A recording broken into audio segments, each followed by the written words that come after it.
I'm going to call this meeting to order.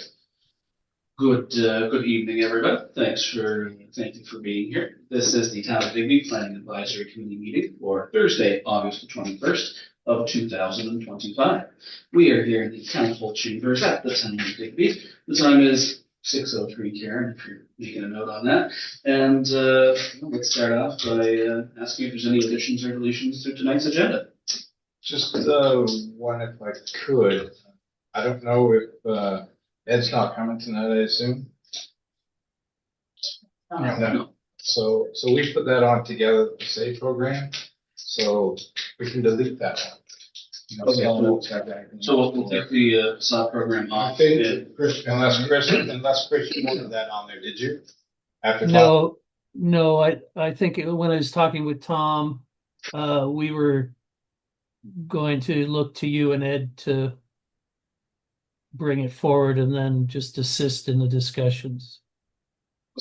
us three haven't got together yet, so. Okay, so we'll take that off for tonight and we'll re-add it for September meeting. Okay, perfect. If that works for you. If anything changes, just email Leslie and Karen and they'll add it or remove it as needed. Okay, so with that, any other additions or deletions? And if none, could I get someone to make a motion that we accept the agenda as amended? I'll make that motion. All right, it's mover and second. So moved by Councillor Foot, seconded by Deputy Mayor Sommier. All in favor? Aye. And any opposed? None. So we have an agenda. The minutes of the previous meeting, July 22nd, they're in your package. Hopefully everyone's had a chance to go through and have a look at those. Are there any errors or omissions noted in the minutes? And if none, then we'll just look for consensus. We have consensus, so signify by saying aye. Aye. And we'll accept the minutes as presented. No specific business arising or unfinished business, but we do, and no correspondence. So we're going to go to new business. But just before that, for the folks that are here with us, starting, I think, our last planning advisory committee, we decided that if there's any questions from the floor, that we'll ask you to hold them until the end. We'll try to make sure there's always at least 10 or 15 minutes at the end of our meeting. So normally this runs about 2 hours. So around 7:45 or 7:50. So if you have any questions pertaining to the agenda items that we have for tonight, that would be happy for you to ask us questions, and we'll do our best to answer if we're able to. And I do ask that questions just be addressed to the chair, not to any of the specific committee members or Chris, but they might still answer the question, but just directing it to we have it. Oh, yes, and if you do have a question, we'll need to just state your name so that way we can record it for the record. All right, so under new business, item F1, we're going to start with the environmental protection policies and the opiate protection maps. So for folks sitting here, I think everyone probably should have a map, or there should at least be shared maps on your desks for the opiate protection maps. And for this one, Chris, we started with you. Tom, we started with you. Chris, going over to you. Okay. Thanks, Tom, and good evening, everybody. So we left off in terms of our policy review, environmental protection section under the municipal infrastructure and environmental protection policies, which is part 3.5 of our existing strategy. I think, like I did last time, rather than verbatim policy by policy, which I'm sure you've all gone through, maybe what I'll do is give you an overview of what the intent of this policy set is. Maybe speak to a couple of the things that are unique about it. And then if we have any questions on specific policies or wording or ideas, then tackle those if that works for you guys. So just to be transparent, the environmental protection policies in the current plan deal entirely with the Digby well field and its implications for development in the town. There might have been, there might be now other environmental considerations that the town would like to incorporate into its development control provisions and its municipal planning policy set. And that would be great if we do have other issues. But at the time, in 2008, 2009, when these policies were organized, the well field was the primary concern. I'm going to try to share my screen.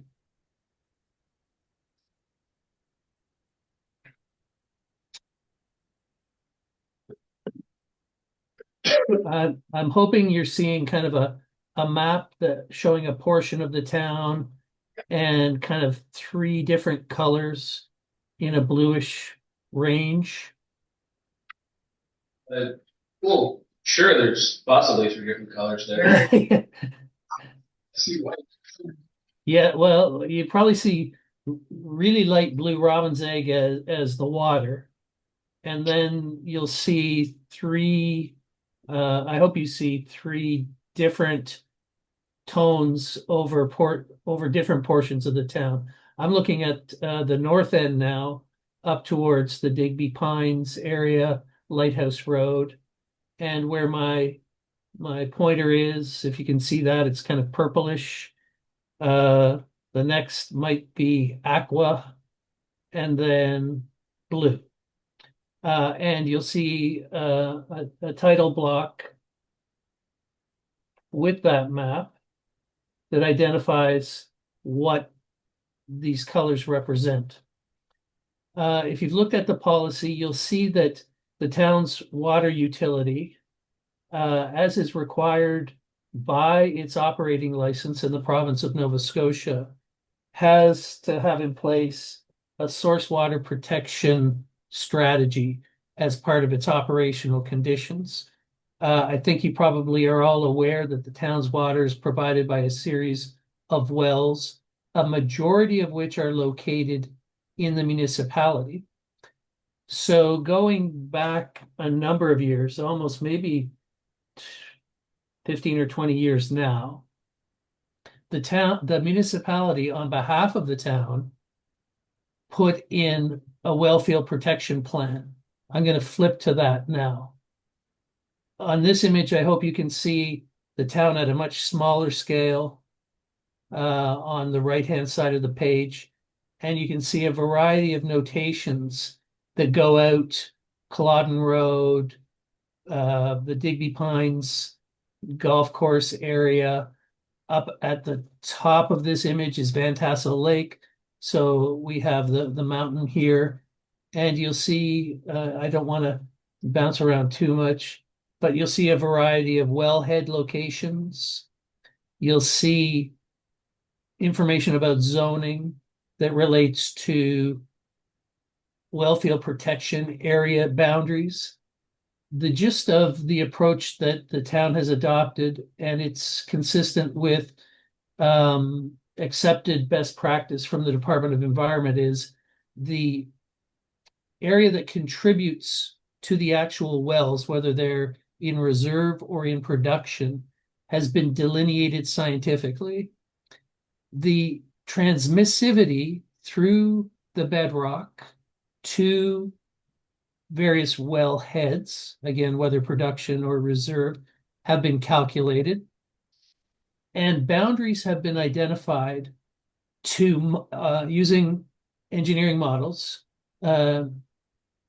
geoscientifically validated boundaries from which the time of travel of a contaminant to a wellhead is determined in time and distance. The transmissivity changes with geological condition, the angle of the bedrock, the depth of the bedrock, the topography.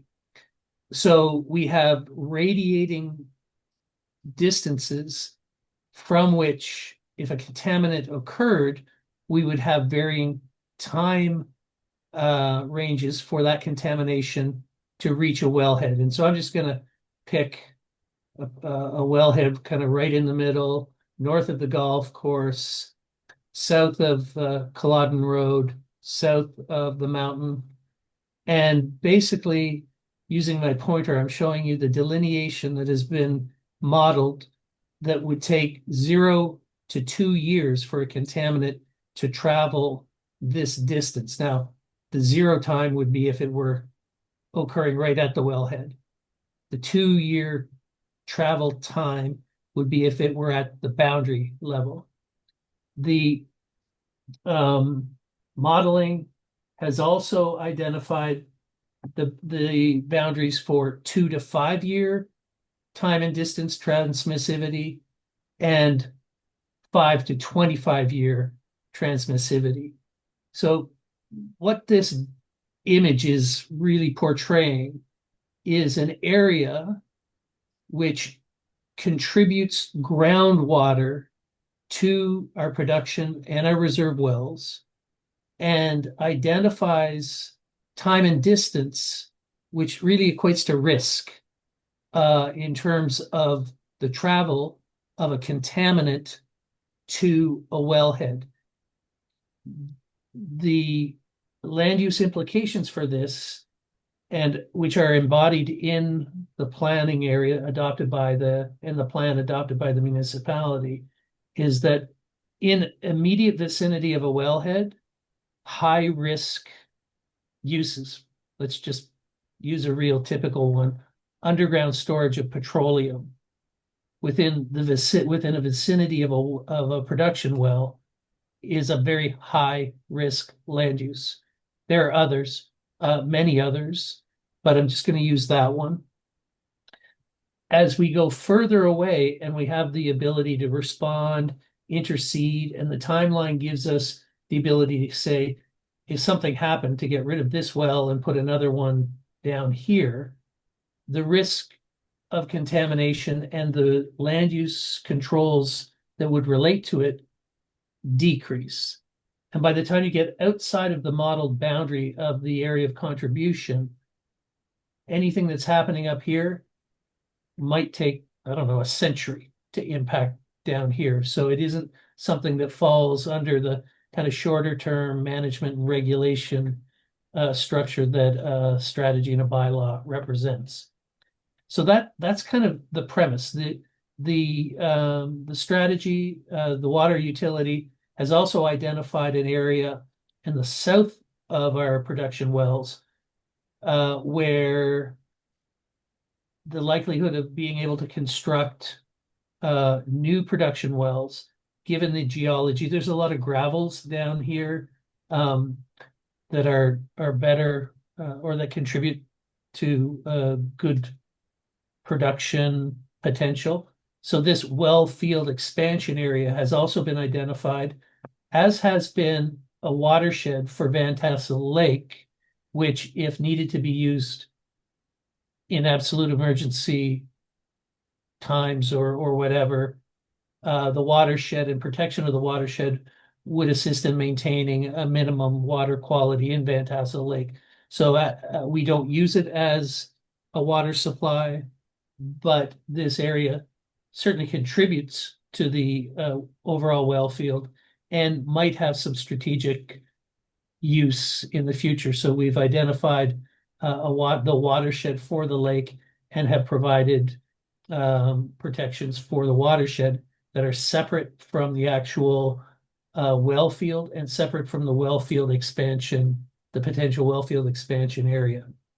So the municipalities adopted this on behalf of the town. And I think that, that just speaks to the good relationship that you have with the municipality and their interest in assisting the town in protection of the source water supply. And of course, they benefit somewhat because the water supply has been extended out into the municipality in some areas.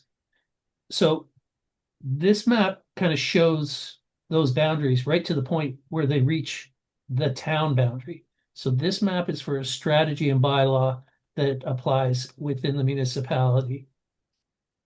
This map shows those boundaries extended to the town. So our shorter 0 to 2 year boundary, which would be closest to the wellfield production area, of course, is here. And basically, it includes areas that like Lighthouse Road, the Racket, and some of the higher ground at the top and north of the town. The next boundary, which is a 2 to 5 year transmissivity and travel time, takes in the next swath of the undeveloped lands and the partially developed lands that are currently the Pines operation. And then the swath kind of follows an arc similar to the 0 to 2 year boundary through, I'm going to say, the middle-ish of the north of the town.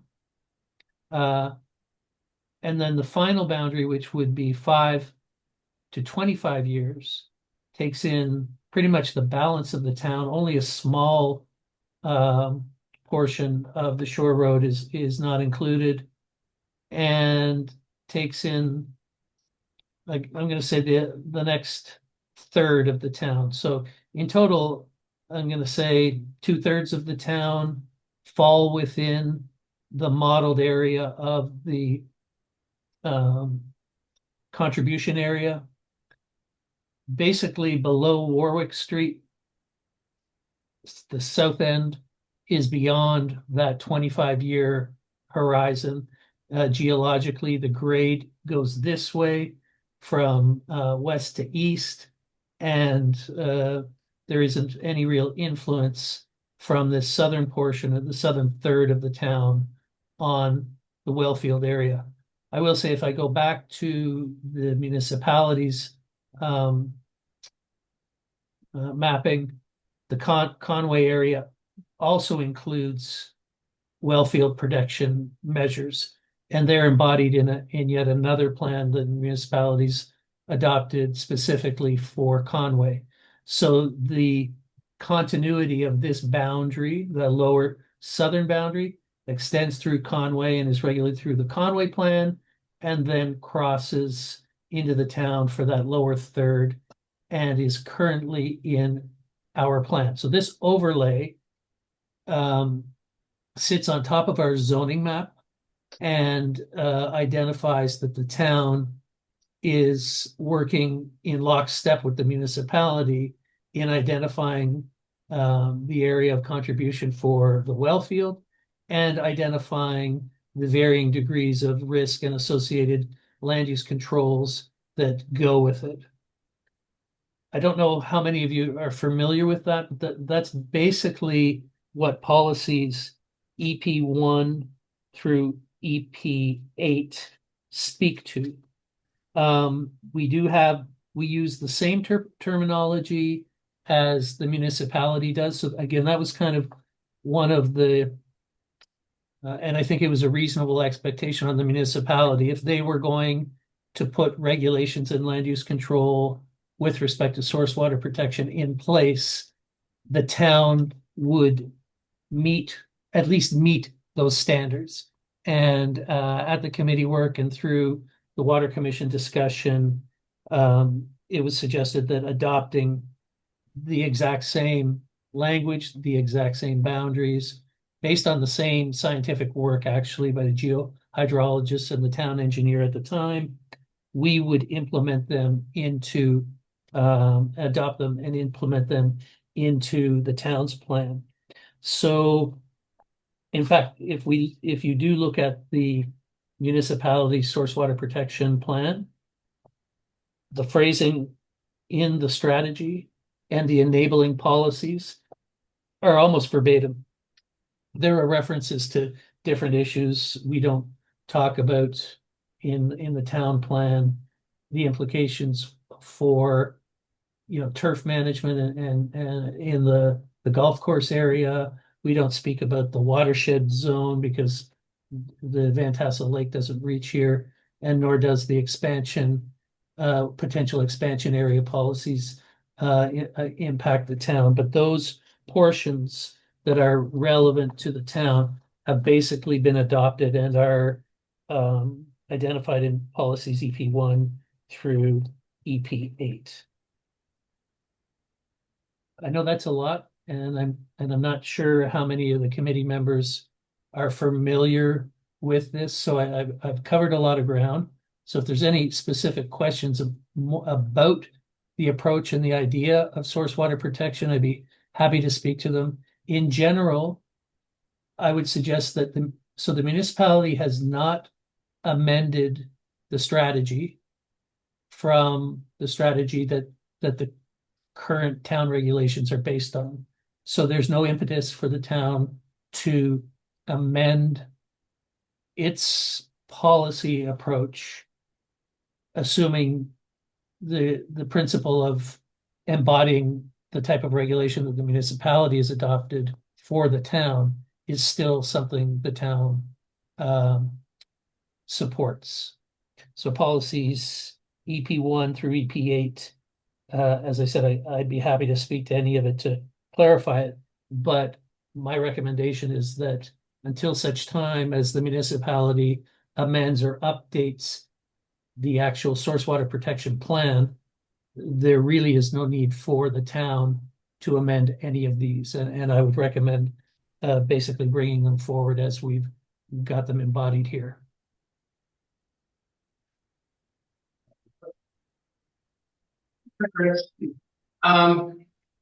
Looking at the maps here, could you tell me our industrial park lands? We have two different sections, one which would be north of 217, and of course the industrial park south of 217.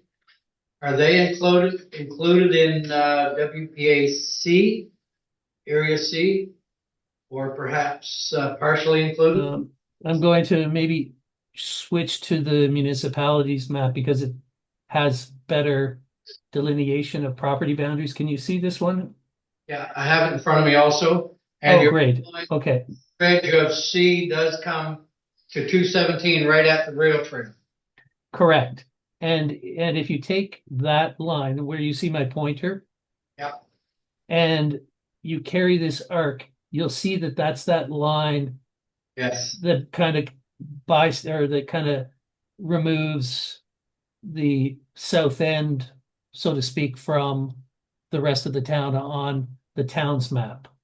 Now the industrial park is here, so it does go through the industrial park.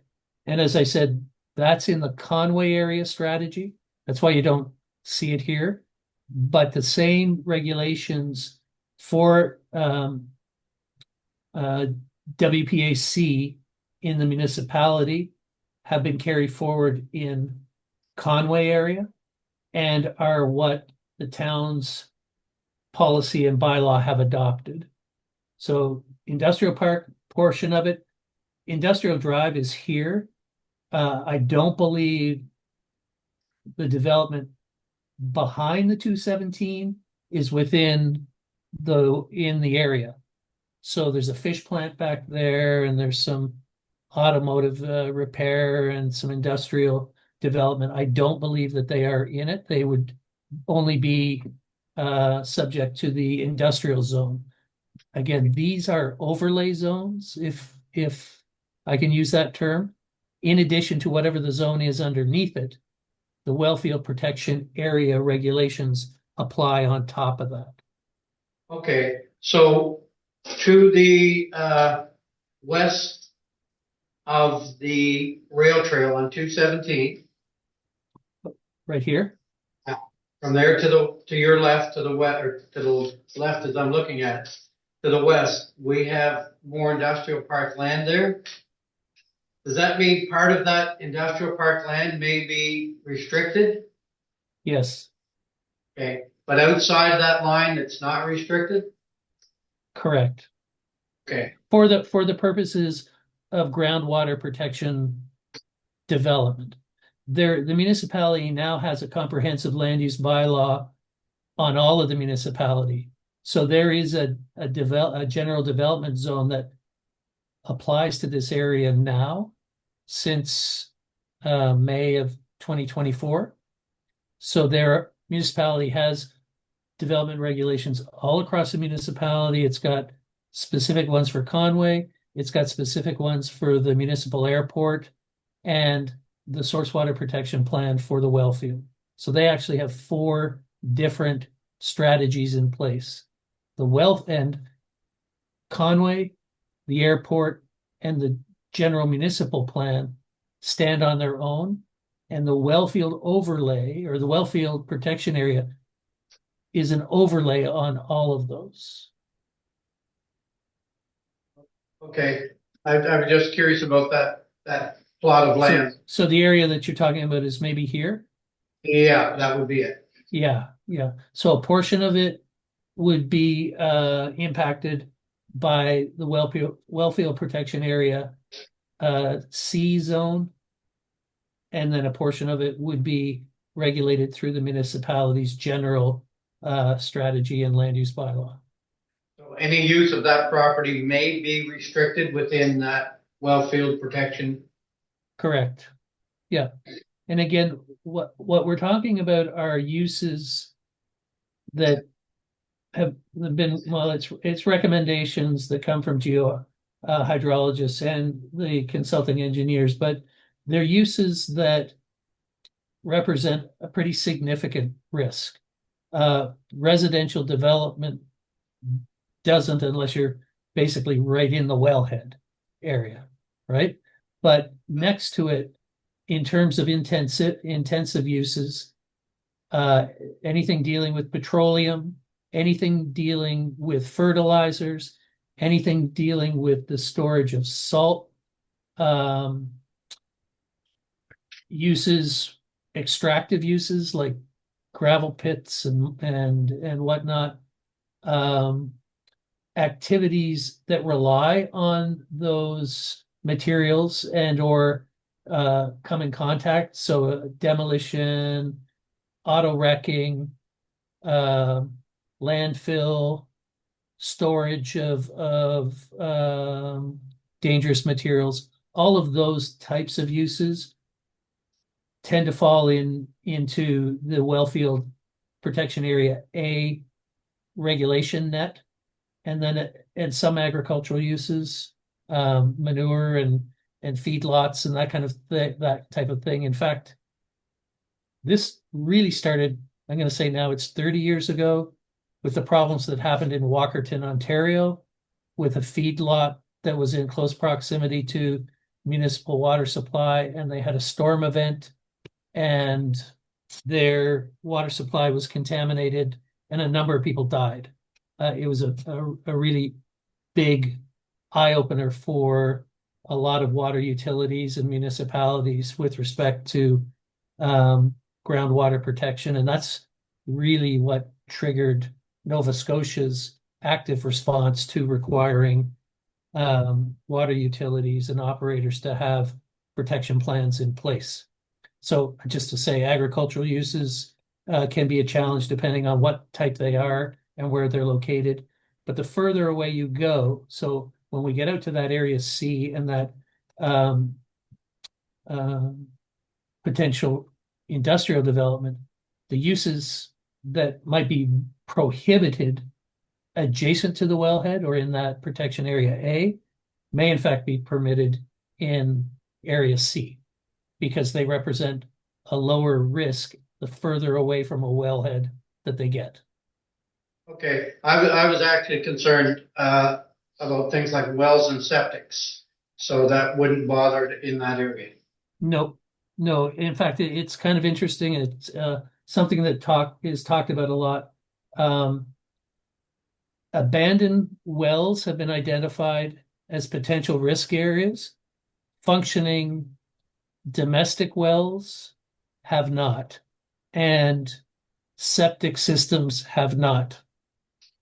So septics and wells are not on the list of uses that have been identified by the engineers and geohydrologists as representing a risk, except at the well head. Okay, right at the wellhead. And the town tries to own most of the areas where the wellheads are, which is kind of another level of protection that isn't even reflected in any of the regulation. The best way to protect anything is to own it and manage what happens on it yourself, of course. The town has actively pursued acquisition of areas at and immediately around the wells. And there's a number of them that are actually located in the town. You can see they're identified in these gray circles. The boundary of the circle represents a 100-foot distance, a 30-meter distance from the well. A number of these are, well, I can't tell you right now which are our production wells and which are either older wells, test wells, or held for future production. But there's a number of them in the town and many, many more in the municipality. Okay, thank you. And Will, maybe at this point, Tom is very involved with the Water Commission. Tom, I don't know if there's anything that's the committee might want to hear about the Water Commission and its work in this regard, but it does. The Planning Advisory Committee and Town Council are the responsible bodies, but this is all in support of the Water Commission's license to operate and requirements for operations. Any comments? Yeah, but we also have a source water protection committee. There's a joint committee between his members from the Water Commission, members from Town Council and Municipal Council, and the planning members from the Planning Advisory Committees for both. So it's on and sort of oversee the whole watershed protection area. Okay. And a question from Deputy Mayor? Just, Chris, I just wondered if you could probably leave a comment on, but what does it mean in real life terms when you look at the first ring, 0 to 2 years in impact, but in that ring we have a golf course, which is a smorgasbord of chemicals and runoff, and there's also a junkyard in that zone. I think in real terms, no planning regulations can retroactively shut down land uses. It's everything looking forward. So I think that's the reality of it, is that we now have in place, going back to before, I think it was 2003 when the first strategy might have been adopted. We have regulations to prevent and to minimize risk, not to clean up past sins. I think the second real implication is what Tom just pointed out, is that we have the municipality acting on the town's interest and regulating development within the municipality. So these aren't town taxpayers out here that are subject to these laws. They're municipal taxpayers. And the recognition that it's a global benefit to protect the source water area for the public water supply. Those are the two things that come to mind. I think the third thing, and this is kind of the obvious, is that the utility operates under the approval of the province, and this is a requirement for their license. So they take seriously all kinds of conditions, training for their operators, standards, water quality standards, any design for expansion of the system. So there's a variety of obligations that the water utility has to maintain an operation license, and this is an important part of it. So those, I think, are the three big things that have come out of this. Oh. Yeah, that's part of the mandate of the Source Water Protection Committee is to identify the risks or hazards and mitigate the hazard as best we So can. those are, Yeah, those are examples. yeah, they're grandfathered to be there, but we monitor them to make sure that they don't get worse or they get added, right? So basically in relation to the junkyard, that junkyard can exist, but it can't expand. Right. Right? And a new one can't start. Look at monitoring to make sure that it's being monitored as the risks to the watershed, if there's any leachate or whatever.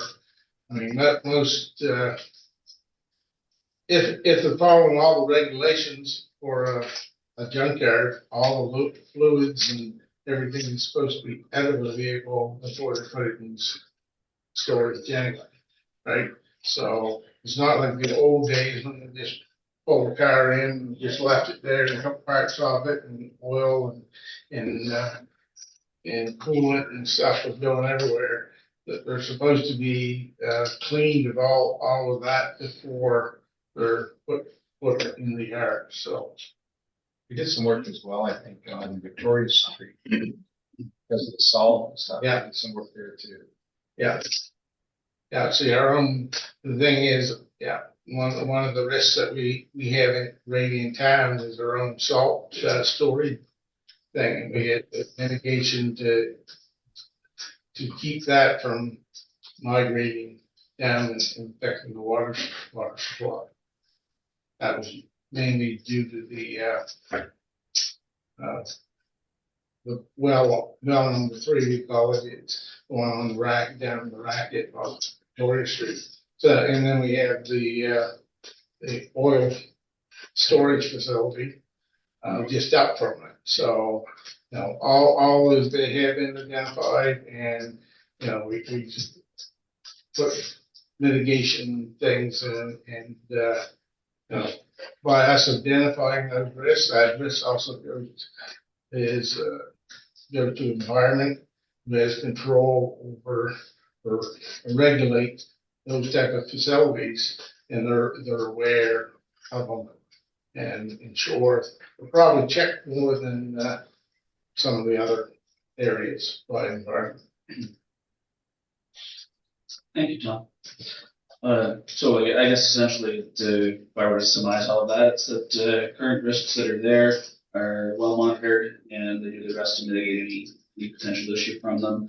And different uses that might create a risk are all not permitted within the zone. And I guess to bring it to a more modern thing, that would be that the recent discussions in the province about things like fracking or uranium mining would be a no-go within the wellfield area. That would be correct. Okay.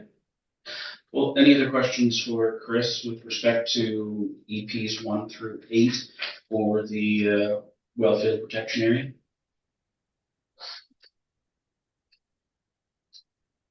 And if no, I believe his recommendation was at this point in time where the municipality has not made any changes to their protection plan, and it covers most everything we need, unless there's any glaring omissions from it or anything else you want to go over with it, Chris, but we likely accept this as it's, or keep it as it's currently written, and we'll move on from there.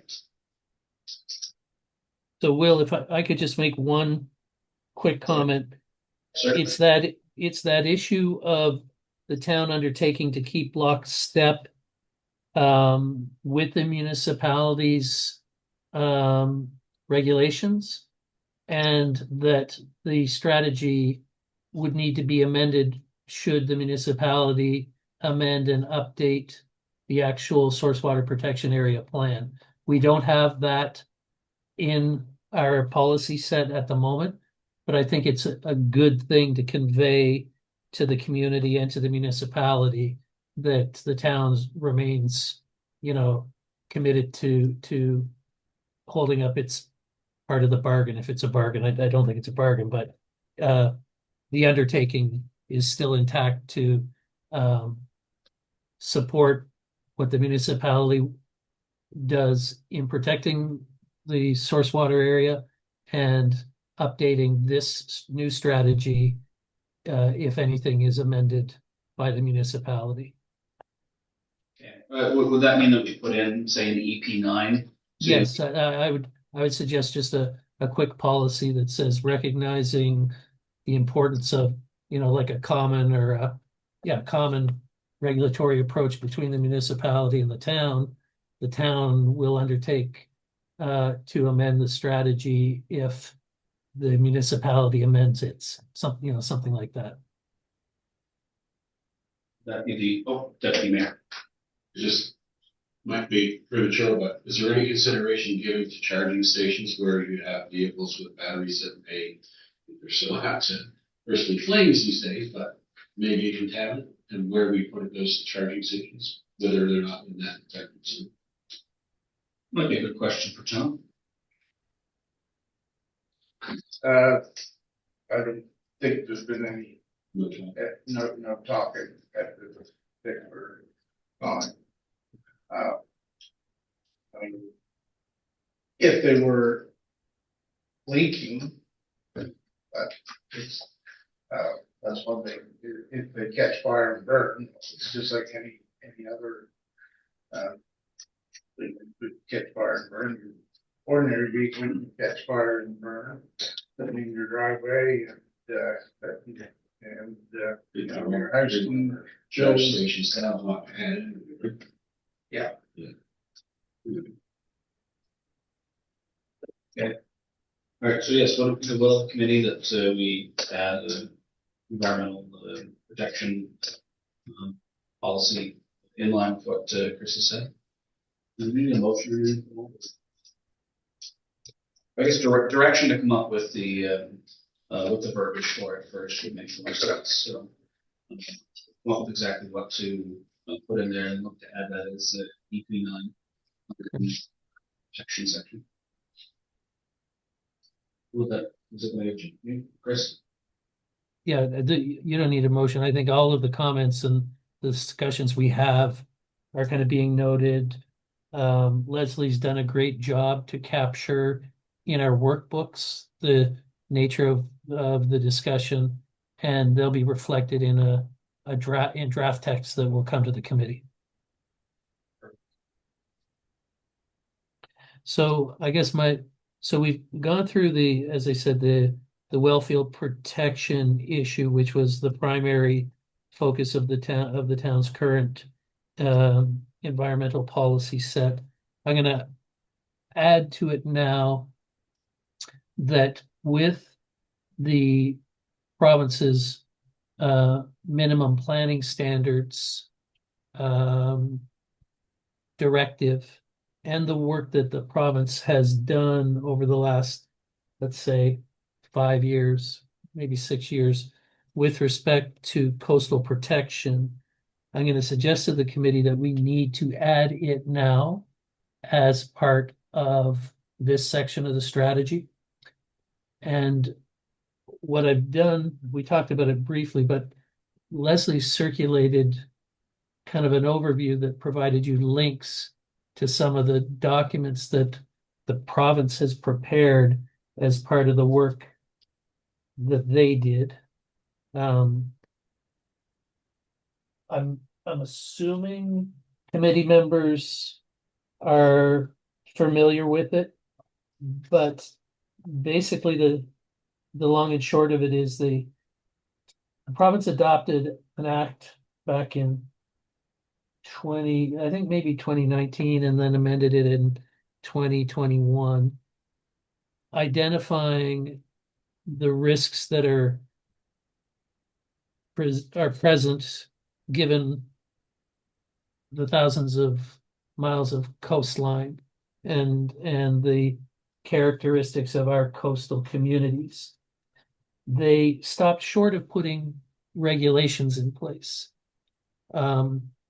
And I don't pretend to know why. and at kind of whose direction. So what they've done is provide guidelines to municipalities that come from the work that they did in consulting and actually initially working to draft province-wide regulations. So where none have been enacted, they've provided guidelines and put the responsibility for regulating development along the coastline on the plate of municipalities. Under our minimum planning standards, coastal protection needs to be in our policy set and isn't. I'm going to go very high level here. Again, if you've had a chance to look at the material that's circulated, the really good takeaway for the town of Digby and the work that we're doing here is that the risk presented by sea level rise and storm surge, which are two of 4 major coastal protection dynamics, are pretty modest. We have lived on the shore for an awful long time. We have built along the shore for a long time. And we are in a pretty good place relative to the projections, the 100-year projections that the province has adopted. So again, this is important to understand. The province has adopted expectations and standards, technical standards, with respect to sea level rise that we are going to receive over the next 100 years. The province has determined and accepted through its own science and its own research that we can expect an approximately 1.17 meter rise in mean sea level over the next 100 years. It's apportioned by year. At 50 years, the impact should be just under 0.3 of a meter, 2.7. And in 100 years, it'll be over a meter. The municipality doesn't have, or the town doesn't have science to contradict that. And in fact, all of the expectations that the province has based their recommendations on are those assumptions. And they are in the mid-range internationally of projections and forecasts for sea level rise. There are jurisdictions and nations that have much more aggressive expectations and projections, and some that have more modest. But the province of Nova Scotia has adopted them, and by default, they are the basis on which the town needs to assess and analyze risks. The second thing that the province has done that I think is a good tool and really valuable to the town, because again, we don't have our own resources. The province has prepared mapping using LiDAR to identify risk, coastal protection risk across the entire province. I provided you a link to that, what the province calls its coastal hazard map. I hope you've had a look at it. And I think maybe what I might do is, again, just share my screen, and this will serve really just as kind of context. What I hope you are seeing, I'm going to take that off, on the screen is an air photo of Digby. The air photo extends outside, but I'll zoom in and try to focus on Digby. So this is current air photos. I think they're 2023. Here is the town using Property Online base mapping for roads, buildings, lot lines. Are you guys seeing that? Yeah. Great. So from this point, having kind of prepared a base map and base references in both one dimension horizontal, using property data, using air photo, and in fact telemetry that basically puts contours into a visual context. It's called Hillshade. They have taken assumptions with respect to three major considerations. Now, the point of reference is where our current high water mark is. And I'm just going to zoom in. And I'm not trying to beat up on anybody or any particular place, but I'm going to focus on the downtown because this is probably the area that needs the most discussion. The map allows me to turn off and on the current high water mark. So let's just again zoom in. Where do I want to be?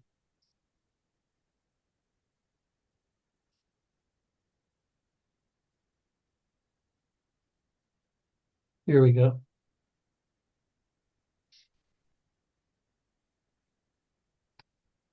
Okay, round zero, downtown. These are basic overlays of buildings, civic numbers, and property boundaries and street boundaries. The red just represents assumed center line. The province has mapped where the current high water mark is. Now, it's using LiDAR and property boundaries and built form don't necessarily coincide with the telemetric location of existing high water. But this is the assumption that the mapping tool is based on. So high water is behind all these buildings. High water extends or extended and or does extend from a contour and elevation perspective parallel with Water Street and actually over some areas where there's built form. Oops, sorry. I'm going to pick a property. This is the PID. And the reason you see this boundary here is that current highest tide is 4.2 meters above mean low tide. The province has adopted a storm surge coefficient that equates to 0.7 of a meter. And so the flooding, the current flooding projection is at the 4.96 meter elevation. And that's what this line represents. So right now, I'm just going to zoom out a bit. And you'll see, other than the downtown, current high water and current day flooding kind of follows the high water mark. We've got pretty well-defined shorelines and a pretty well-established plateau or table between the high water elevation and developed land. You can see it almost mirrors what we understand to be the coastline currently, except now we're getting into south. You can see that it's actually moving a little further beyond what has been assumed as the current high water mark. So this represents what could happen with the storm surge assumptions that the province has adopted. As we go north, I'm going to zoom in a bit.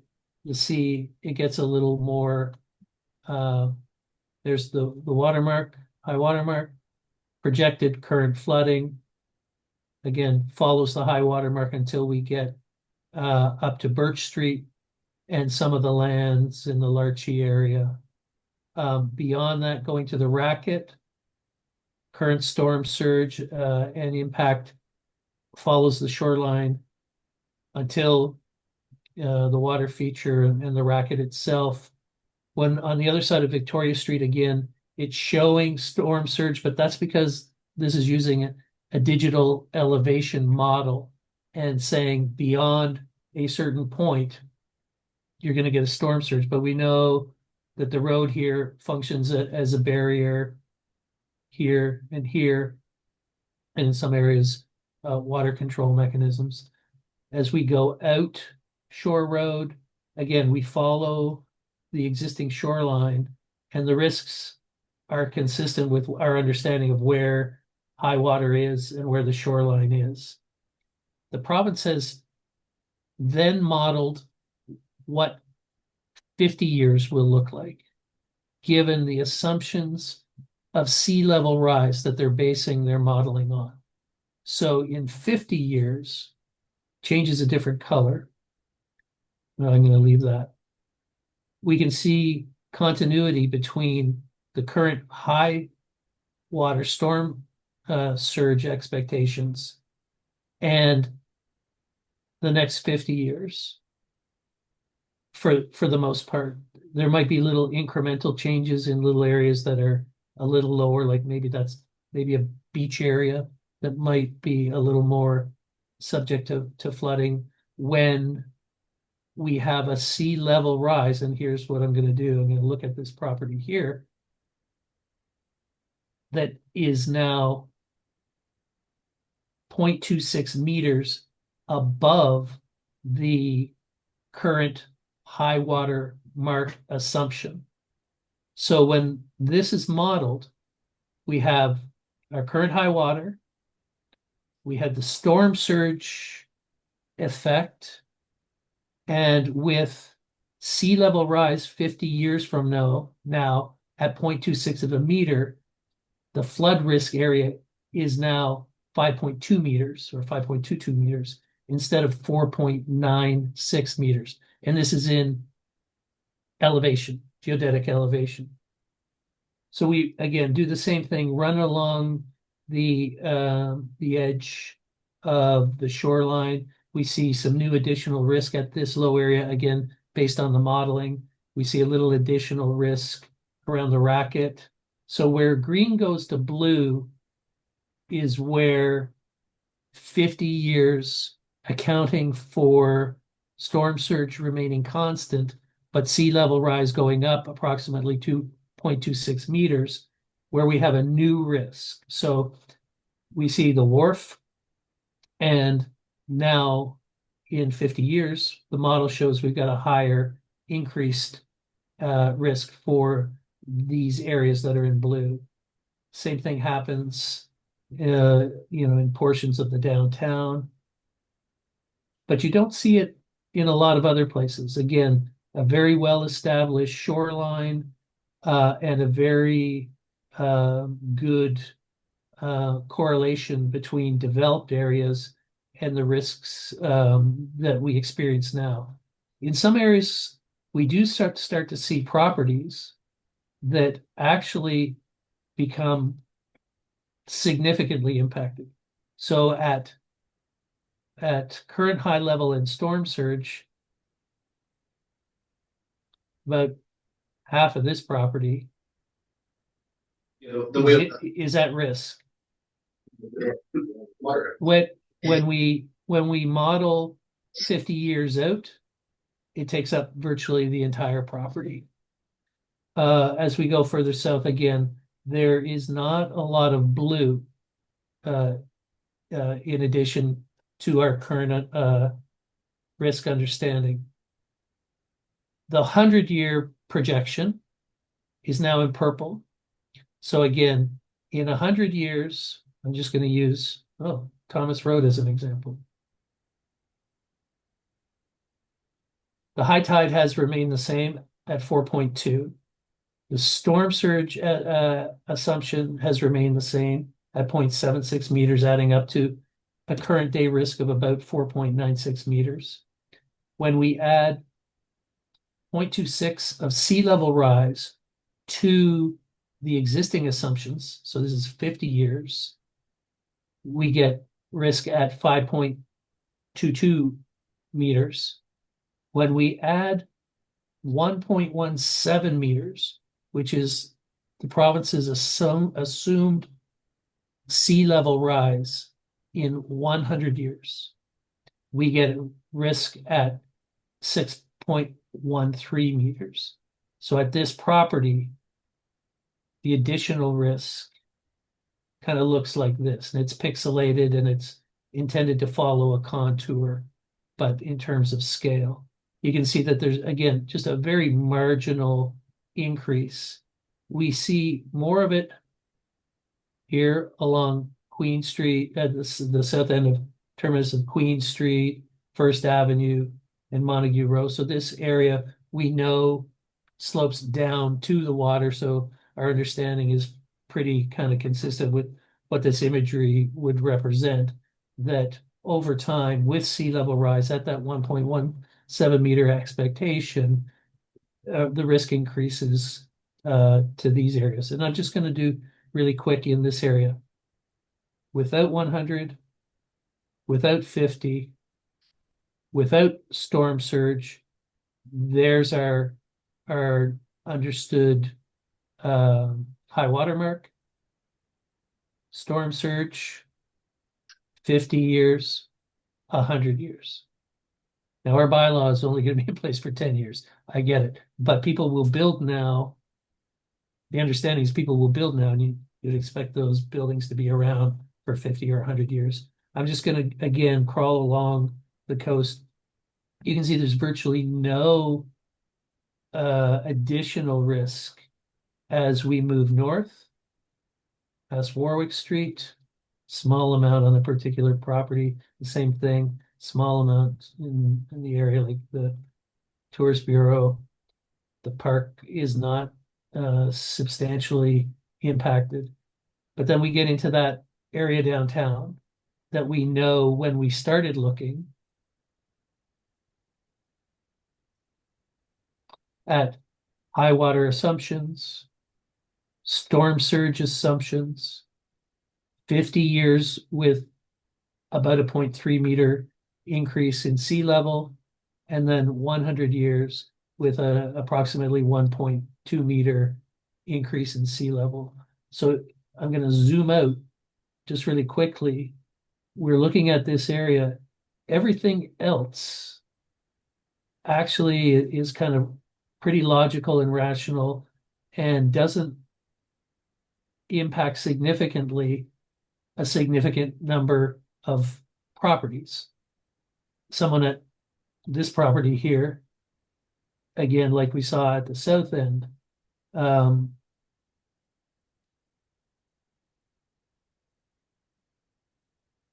right now, someone think, well, that's not a bad little lot. Maybe I might buy that and build on it.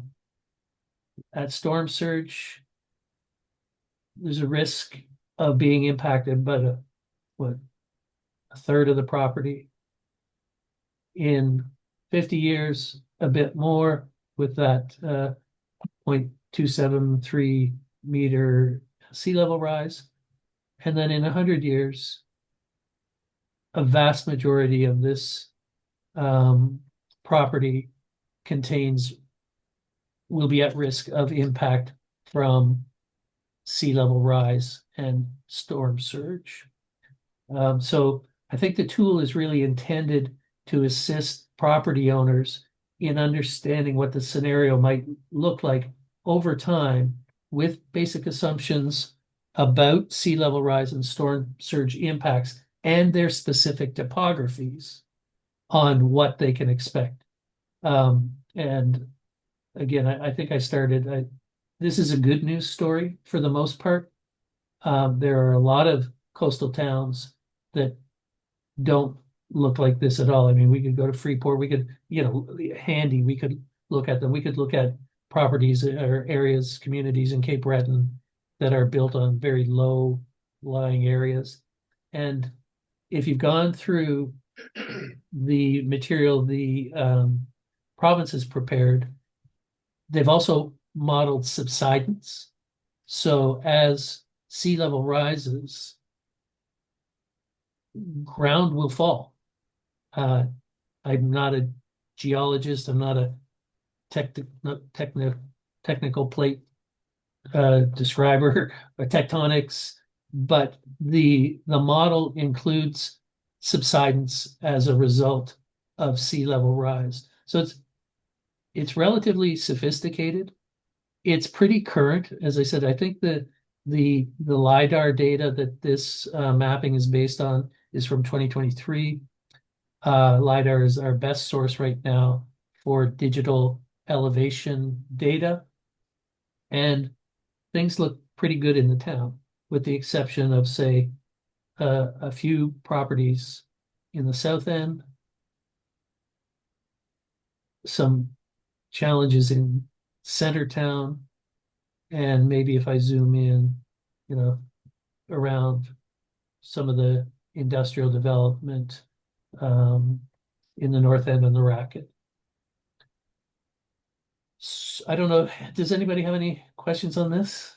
I hope you had a chance to play with it. It's a pretty easy tool to use. I can zoom out, and like I said, we could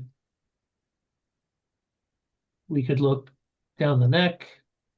Looking at, if you go to Briar Island, that's where you can see some really significant change. Yeah, that down there. Yeah. Yeah, absolutely. Yeah. And there is subdivision going on down here. There is residential development being considered.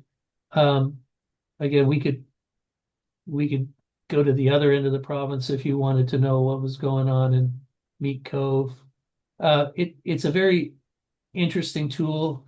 As I said, I think if the province wasn't prepared to step up and have a standard approach to coastal protection and development regulation, this is a good tool for municipalities. So I guess I'm just going to go really quickly. They've also provided guidebooks. I hope you had a chance to maybe look at it. It gives some background about the process that they've gone through, and it sets out some good information about, so I talked about subsidence. Erosion is also another significant issue. Flooding is really what impacts Digby. We don't have erosion like some other areas do.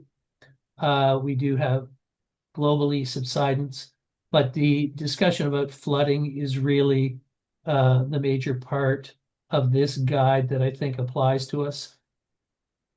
And then two companion documents after the province has gone through and given you some background information, talking about your lawyer, talking about incorporating climate change into your municipal planning strategy, talking about communication, why are we doing it, health and safety, economic and environmental matters, and then administrative. So they've identified the datum that all of their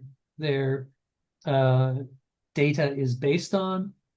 They've adopted different definitions, so that high water mark as the coast. They've also talked about different approaches, overlays. We talked about overlays for the well field. One approach that they're suggesting municipalities might use is overlays. Another might be to actually adopt coastal protection zones. They give pros and cons for them. They talk about development control tools that if you are going to put zones in place that a municipality might want to consider. They identify the fact that while these are general statements, it's not a one size fits all for everybody. So variances in terms of development regulation might be considered.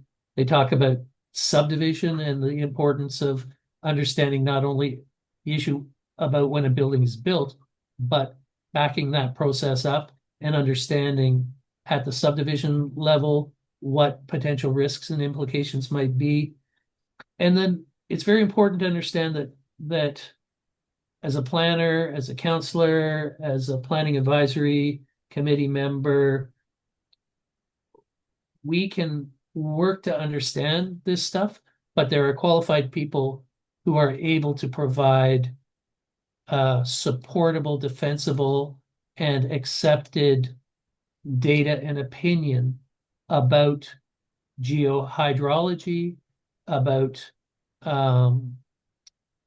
water levels, about storms, that kind of thing. So it's identified here, and it's an important note that if you're going to put a regulation in place and you don't want it to be just black and white, what you might do is look to a qualified person to supplement your regulation and more definitively identify a risk and potential mitigations on a site-by-site, lot-by-lot basis to enable or to say development isn't appropriate.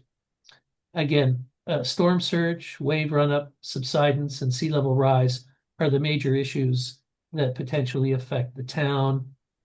And it all leads to flooding is the issue. And then what you're seeing here, if you've gone through it, are links to two other documents that the province has prepared. And I'm just going to hit them really quickly. They've prepared examples of municipal planning strategy text to address the issues that they've identified in the general guideline, and which respond to considerations that you might have when you're looking at the mapping and it's showing you've got an area of risk and the nature of the risk that you may have. So the document, and it is only for the committee, for council, for municipal reference. It's not saying you have to do X, Y, and Z, that adopt this policy, that policy with this language. But what it's meant to do is to provide us some direction on approaches to policy and to land use bylaw provisions, like actual setbacks and regulations that the province has considered and have deemed acceptable or in good practice. So the implication is if we adopt text with respect to defining the coast, and the text was structured in keeping with these potential approaches, the province would be supportive of that. An alternative to defining the coast, and I'm only being facetious, might be that the town of Digby's water diviner will determine the location of the high water mark. Water divining isn't one of these things that the province has kind of considered and recommended as an option for defining the coastline. And then similarly, when you create a zone, they're not telling you what it needs to be. They're not telling you what it needs to be titled. But if you're going to define a zone, then establishing an understanding and a definition of minimal coastal elevation is important. If you're going to design a zone and you're going to say you can't do it unless a qualified person can confirm flood proofing, then you need language around what flood proofing is. And if it's consistent with this approach, the province would be supportive of it. So that's what these tools are. They come from the work that the province did overall that flows from the mapping tool, and they've provided it to all municipalities as a proxy for approaches that the municipalities can adopt in the absence of the province putting in province-wide and consistent regulations. And I say that just to acknowledge there was a lot of people who were disappointed that the province put an act in place and went through a significant amount of effort on technical understanding, working groups, documentation, commissioning of LiDAR and whatnot, but did not prescribe and adopt regulations for a province-wide approach. So every municipality now is responsible for adopting their own approach, their own policies, their own regulations, and it'll vary from municipality to municipality. Doesn't need to be written the way that the province has recommended in its guidelines, but the town does need to address coastal protection in its in the municipal planning strategy as required through our minimum planning regulations. So I'll stop there. I don't know, just in terms of the background information, if anybody has any questions, any comments. And I'll just say, I'm just reflecting, this isn't any of my work. This is the work that the province has prepared for the municipalities. So I can't defend the assumed 1.17 meter sea level rise in 100 years. But I'm comfortable that that is reflected fairly accurately in this mapping.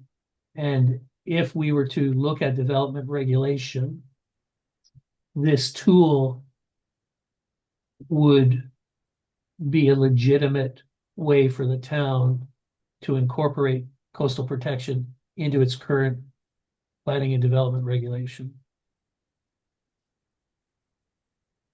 So, question, Chris, have any other towns or municipalities that essentially directly reference either the coastal hazard mapping tool or the coastal protection municipal land use bylaws guide for municipalities that I don't know how many have been adopted since 2024. I know that the flip side of that question is there are very few municipalities. HRM has its own LiDAR base, so they don't use the province, they have their own. Lunenburg County has their own, and CBRM has their own. Everybody else, in some form or another, is using the province's LiDAR assumptions and mapping. And if they've got regulations in place, this is what they're basing them on. Okay. I don't know if that answers your question, but that's kind of where it's at. that answers it. Because the guide is it's fairly thorough in terms of what it has there. It's got good reference material as well, which it links in there. So I quite like it. It was pretty interesting going through it. But any questions or comments about this for Chris? And this might be something that if you haven't read it, we should take some time to read it after. So we'll start with Councillor Foote, then with Councillor Weir. Hey, Chris, that document there that you're showing the map with the flood zones and that, is that publicly available on the Nova Scotia government website? Yep. Okay. Yeah, it's been up for more than a year. I think it went live late in 2023. Okay, thank you. Councillor Weir.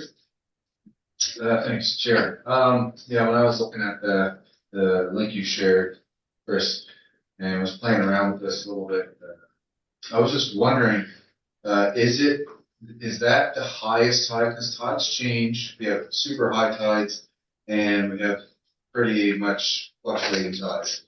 Is that, being just the highest tide in the negatives, or what are we? Yeah, so that's a good question. Where a tide affected, say, by a lunar cycle is included in the estimates is in the storm surge, not the actual assumed highest tide. So that isn't the highest tide on a full moon with a wind blowing from the west.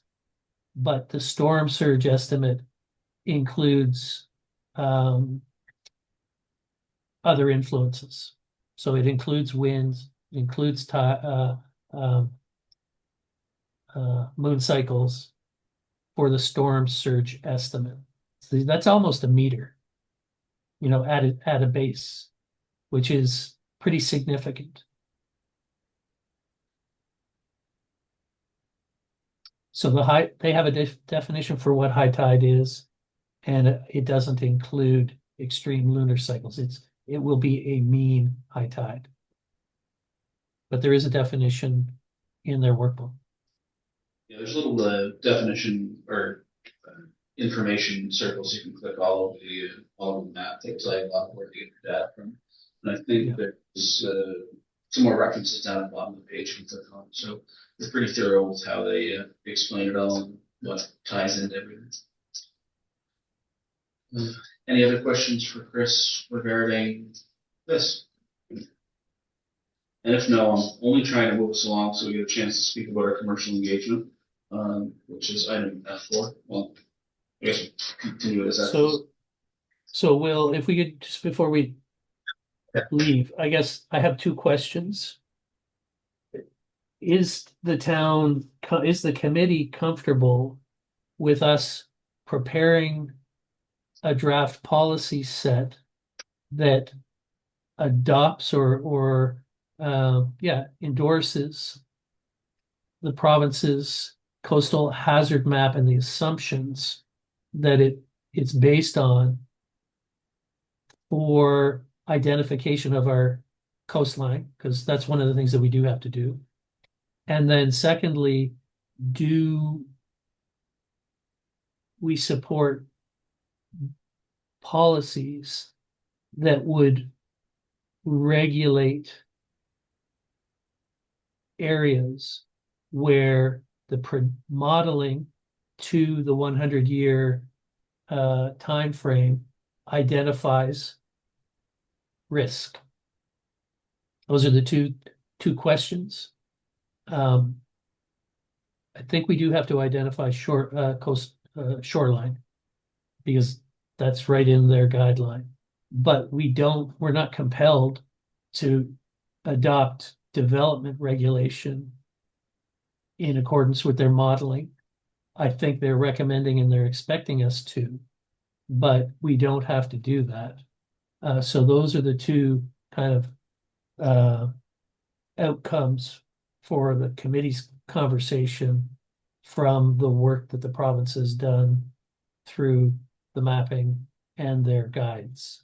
So is the committee supportive of us drafting an approach to integrate the province of Nova Scotia's assumptions and risk impact projections into our policy and land use bylaw? Deputy Mayor. I'll speak to your first question, Chris. I think we're not in a position to go out and get our own LiDAR data gathered by an outside consultant firm. And the province has put a lot of resources and a lot of time into developing that information. So I think it's sound enough for us to adopt. I think that's a no-brainer. Okay. And development control reflecting the flooding risk projections through to 2100. So for that one, don't forget it is the worst case scenario, I think, for what they have on there. So it's as Chris said, it's not something we necessarily have to absolutely adhere to, but at the same time, we want to make sure that it's building something new. So let's say one of the buildings down here, someone buys it and decides they want to put up something new. You want to make sure that they're still going to be able to get through a storm that might happen in 25 years. That's not to say that it couldn't be developed. The Peter Towers and Halifax, they're built on. It's not going to affect them unless you're 16 feet higher tides. Yeah, that's right. So Deputy Mayor's in agreement. Anyone else with any comments or thoughts? Yeah.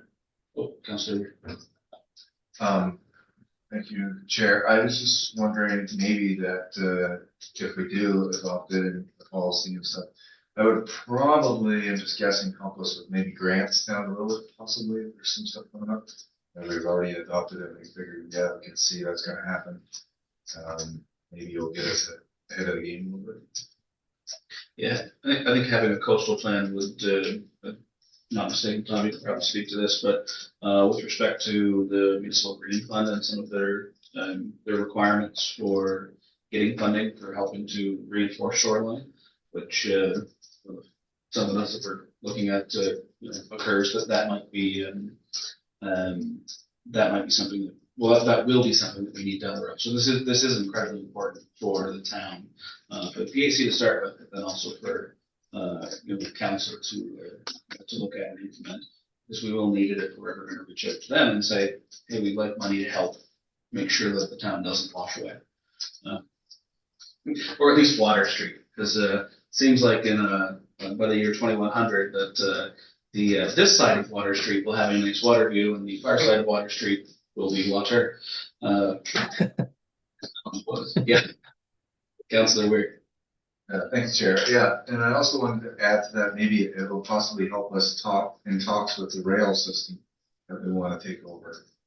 Because, how close that's getting washed up and that on the end street.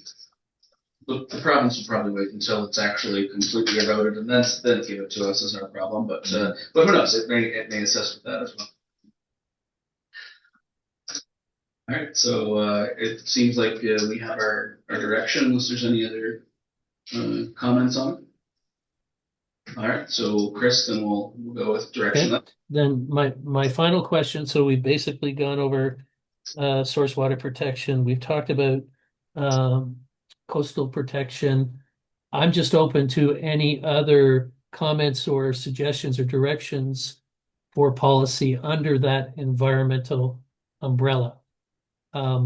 Solid waste management and operation of the water utility and that kind of stuff is under our municipal infrastructure discussion. So that's looked after.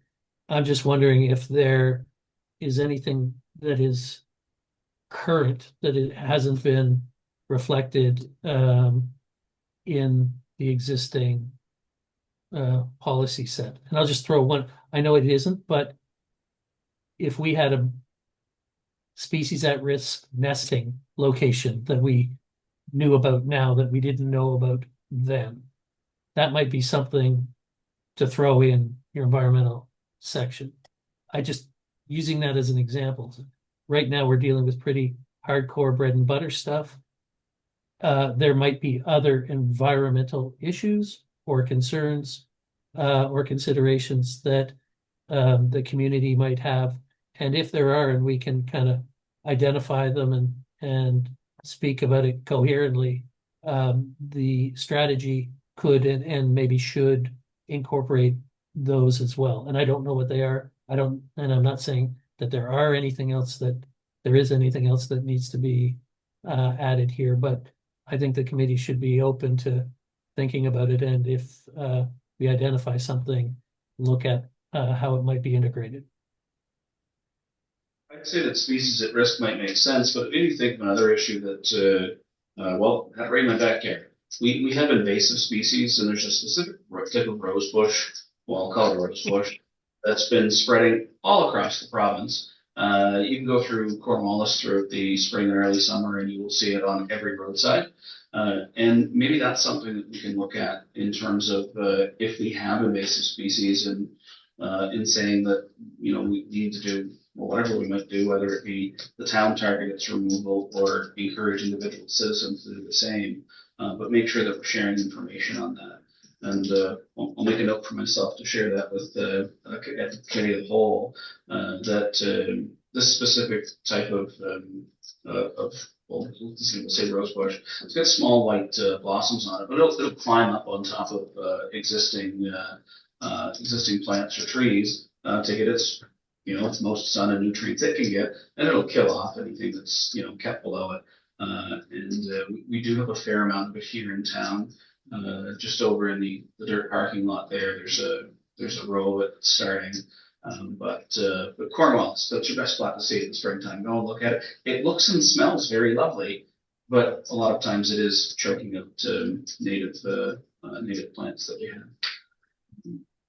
So that one, don't have a specific on it, but maybe we can work on that as a group to come up with something with respect to how we word, making sure that we're looking out for and sharing information on invasive species that might make their way to the town. And it doesn't just have to be plant species, of course.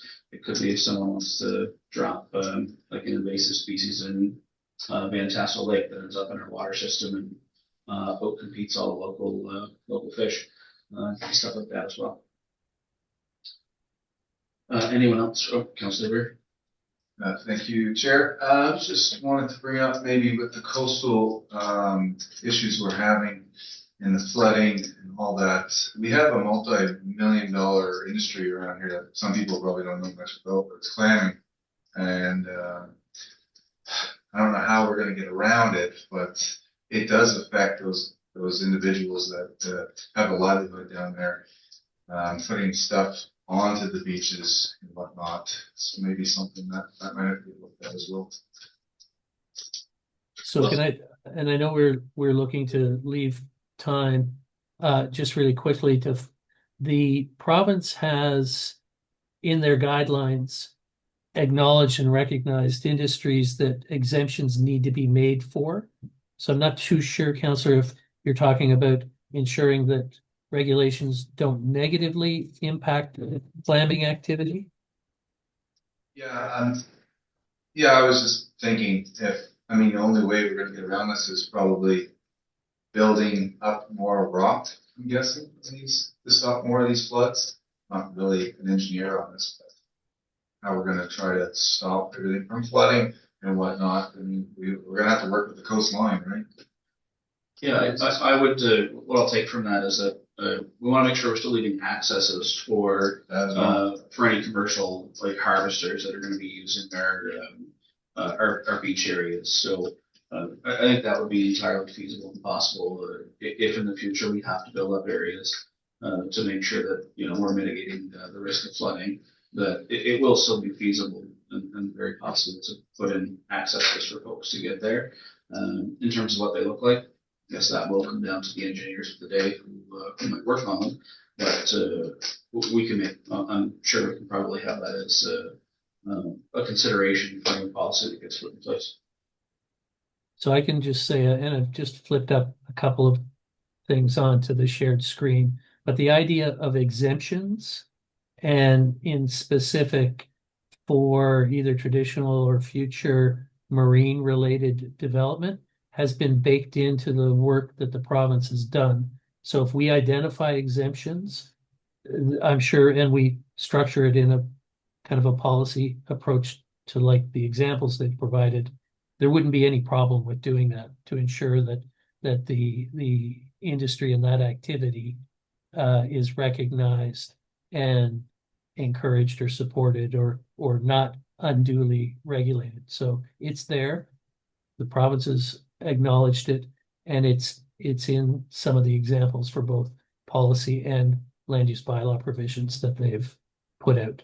So I think we can do that, and we could say it clearly that clamming as a use is recognized as not being inconsistent with other coastal protection regulations. So the ongoing use. Thank you, Chris. Yeah, so for everyone else, I think just maybe think on that until our next meeting, and we can always have a business arising or unfinished business item for both our environmental protection, so our DP section, as well as coastal protection. So if anyone has anything else they'd like to bring up, we'll add that as business arising for the next meeting. And then we'll quickly move over to commission engagement with stakeholders. Not sure if we're starting with Chris or Tom on this one, but I know we brought that up as our next step for our next community meeting. And Tristan, I'm going on a limb here and throw it over to you. So did Tom throw this over to me? Is that what just happened? Well, no, I threw it over to you. I can throw it. Oh, okay. Okay. So Tom and I have actually talked about this a couple of times. Included Leslie in the conversation. We're looking to host a meeting in September. We've asked ourselves, and we both believe that the committee members can play a role as facilitators. So we're suggesting we're not going to rely on a team of outside facilitators. We're proposing to use a roundtable approach as we did previously. We've talked about the primer, and the first question that I put to Tom is, what do you think the issues would be? We do have a commercial policy set, but it's very supportive of any type of commercial activity in the commercial locations. So identifying boundaries might be one question, but what else might be issues or questions on the community's mind? Tom suggested parking, if we were talking about commercial areas, both downtown and uptown. I don't know that we came up with others other than what we've touched on through our residential engagement and ensuring, promoting mixed use and or residential options in commercial areas. So boundaries, parking, and mixed use right now would probably be the three things that we could identify to discuss in a primer. So I'd like the committee to think about that. We have talked briefly about the future of the Pines or how to approach it. We have a strategy framework for it right now, but the Pines has talked about wanting to expand or what's next in its evolution. They haven't really provided us clarity about what they'd like to do, so maybe the engagement process might be useful for the community to think about what it wants the Pines to be. And then maybe the Pines might come to the table and we could bring those together. Tom and I talked about the difference between the Victoria Street Commercial District and downtown and trying to get representatives from both of them to the table.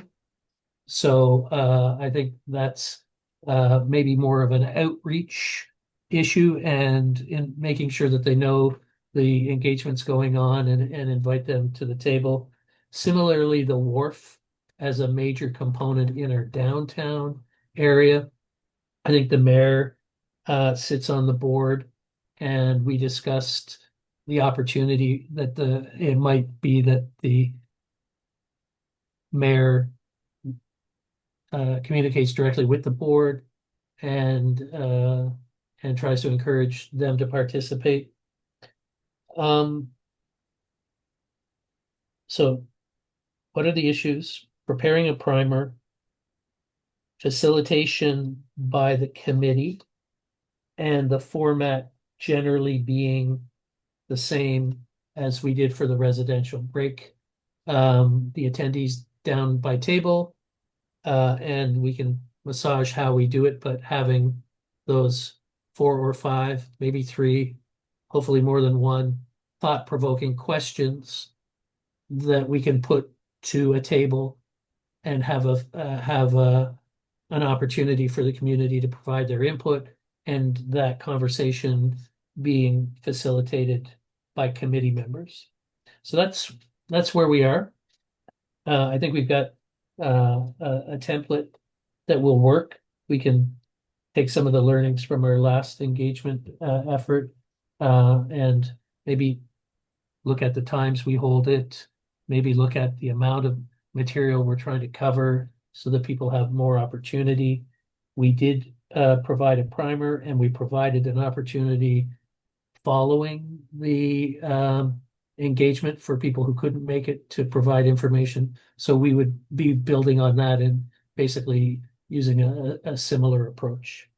Tom, I don't know if I've forgotten anything that we talked about. I think you pretty well covered it. I think, we did mention that maybe, that when we set up the tables, that we'll set up the table maybe by subject and let the people go to the ones that they want to speak about instead of, listing, which is a little bit different than what we've done in residential, where all the tables had the same questions. And, no, and people would be free to move from one table to another and another, so that's another thought, but.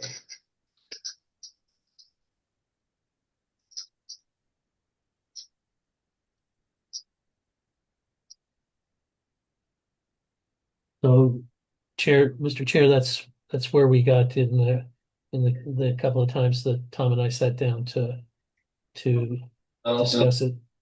Right in here, I'm sure that was good too. Sorry, I stepped up to go to the washroom. I guess what are our next steps from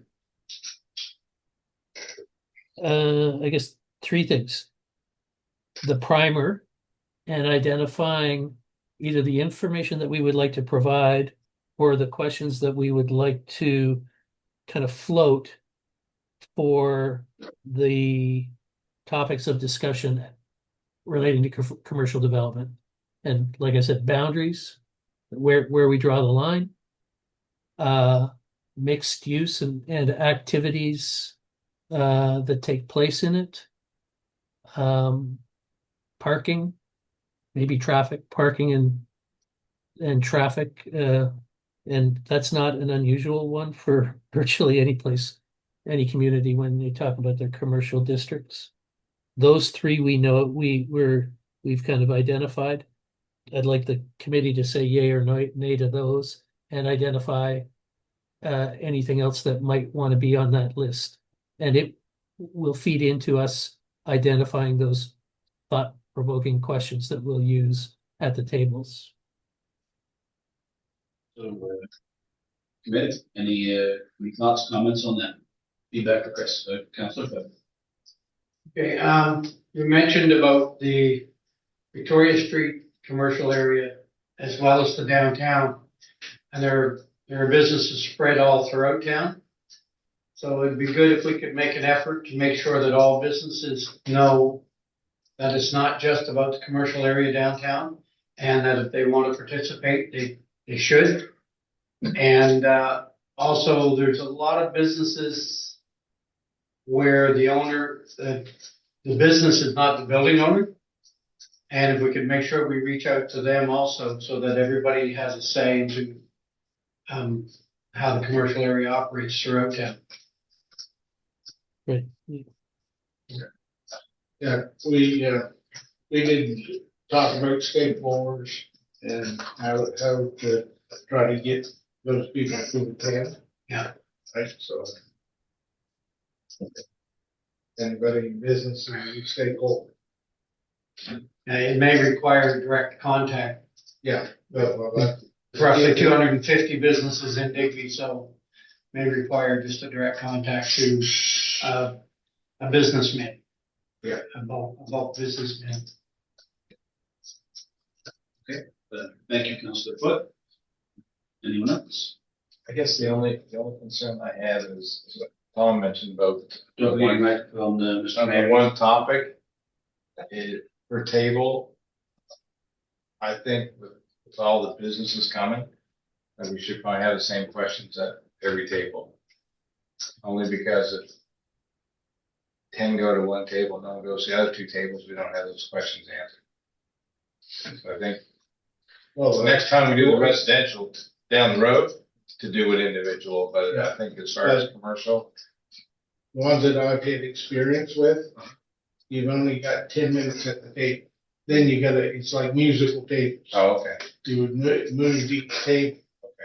Right? You'd move to separate tables. So it wouldn't be that you would be, at the time was an hour that we had to discuss, that you sit there for the whole hour.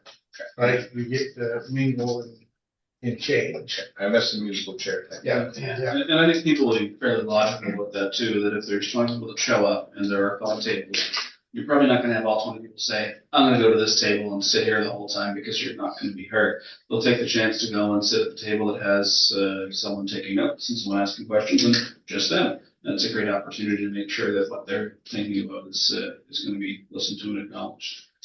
Councilor Foot. Okay, I understand the system of one topic per table or multiple topics per table.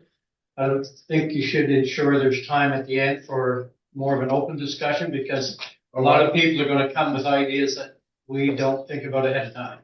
We're gonna make sure we allow enough time for those to be developed. Yeah, I think that was something we brought up last meeting or 2 meetings ago as well, just to add a little bit more time at the end for other feedback on everything. Okay. All right, so I think, Chris, I'd say that's effectively, you guys are good to go to your next step for that. So with that said, I think we'll cover, just so we've got it in place, we'll cover the date of our next meeting beyond the September 16th one, so we'll look for finding a date for October, and then we'll go to any questions from the folks that are. Well, Halloween, all right. All right, so in October, we're looking at our normal meetings for council and committee of the whole on the 6th and the 20th. So, would you guys like to do, I don't know, Monday, Tuesday? What day did we settle in on? We seem to be all over the place with these. Tuesday or Thursday. Tuesday or Thursday, okay. Do you want to do it a week that we have other meetings, or do you want to do it in between? Not at all. Is the 23rd good on October? Thursday? Or is it too late? October or September? October. September date's already set, so we're looking for October. All right, 23rd. Everyone good with that? Anyone have any conflicts? Chris, you're you're kind of important for these. No, that it's open on my calendar right now. Okay. All right. Well, then let's fill it in. We'll take October 23rd. 6. Yeah, October 23rd, 6. All right. And now we'll go back to questions. So just for clarity on this, so we're going to stick to questions that are related to what we discussed tonight. Questions are going to be addressed to the chair. So for tonight, that would be anything in our environmental protection policies and our wellfield maps that we discussed, as well as coastal protection and any comments on our commercial engagement session. So, or questions, sorry. So for the 3 of you, if you have any, go ahead. I'm Melanie McNaughton. I'm at 30 Monty Road in Digby. Just regarding the environmental protection policy, there was mention of other environmental issues that I have, and I'm just wondering, will there be any way of letting the community know that they can provide input into whatever issues they may have to this? So thank you for the question. And for that, it would be very similar to what we're talking about with the commercial engagement session that we had, as well as the previous residential one.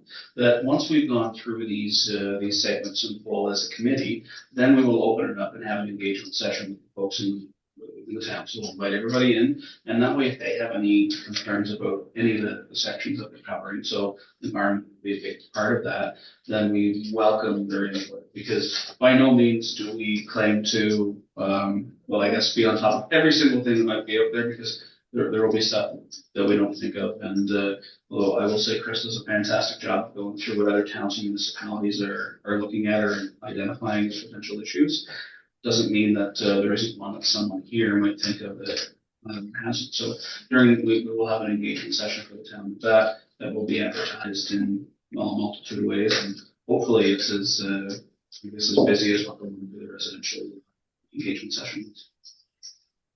Thank you. Any other questions from? I'll go first.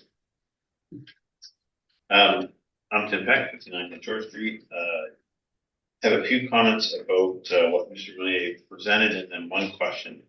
I guess my concerns that I see that were identified and are also in the document that he mentioned Coastal buffers, vertical setbacks and elevations, prohibition of development in high-risk areas, nature-based solutions. So using the natural infrastructure such as shorelines, living the salt water marshes as restoration and points that we could actually convert into probably functional parks until they become floodplains.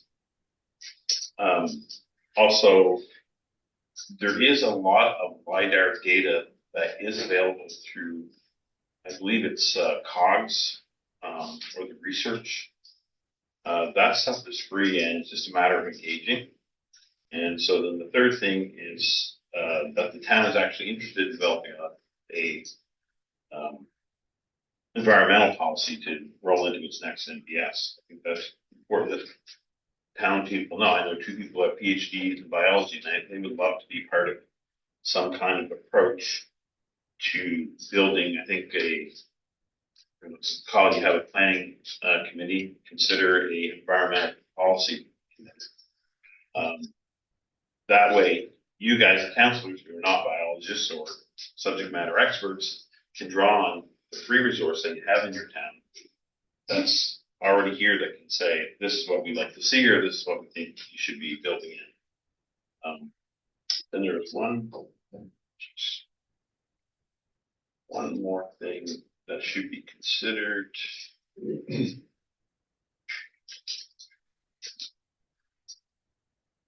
Integrated approach, protect, accommodate, retreat, avoid, ecosystem-based application framework. PARA. I'm just kind of curious if Chris has heard of this, and if there are any other communities that are taking this more integrated approach with using the people. Thank you. Thank you. I don't know. I would say that in terms of getting folks who are experts in a given field engaged, we're definitely happy to have their input on these, because a lot of these policies that we've got, so whether it be environmental or the ones on commercial and residential, industrial, we aren't necessarily the folks that created them. And I don't mean that this committee, I mean the town itself. A lot of it is done through engagement, through existing frameworks that come from other towns, municipalities, and cities within the province but across the country. And a lot of that does start with subject matter experts. And yeah, we're definitely happy to have their input on anything like that. So with respect to any environmental policies that they think that we may be lacking or that exist in other towns, we'd be happy to have input. And I would encourage, if you know anybody who specifically is interested in that area, get them to write to us. So write to myself, to Tom, or to Leslie, and we'd love to either meet with them or include them in terms of having the correspondence from them, if they're willing to offer some time to review that with us and come up with policies. And then we can always look at what other towns and municipalities might have similar to make sure it's sitting within a framework that the province will accept for adding to a SNPB. All right. Any nothing today? All right. Well, I will say thank you to the three of you for sticking it up to the end. Thank you to our other guests who are here as well. And I guess for everyone else here, just a reminder again, our next meeting is September 16th, 2025 at 6 p.m. right here in Council Chambers. And with all of that said, because I like it, do it this way, could I get a motion for adjournment? So moved. Okay, do we have a second? I know, but I still know one. Okay, seconded by the mayor, and all in favor? Aye.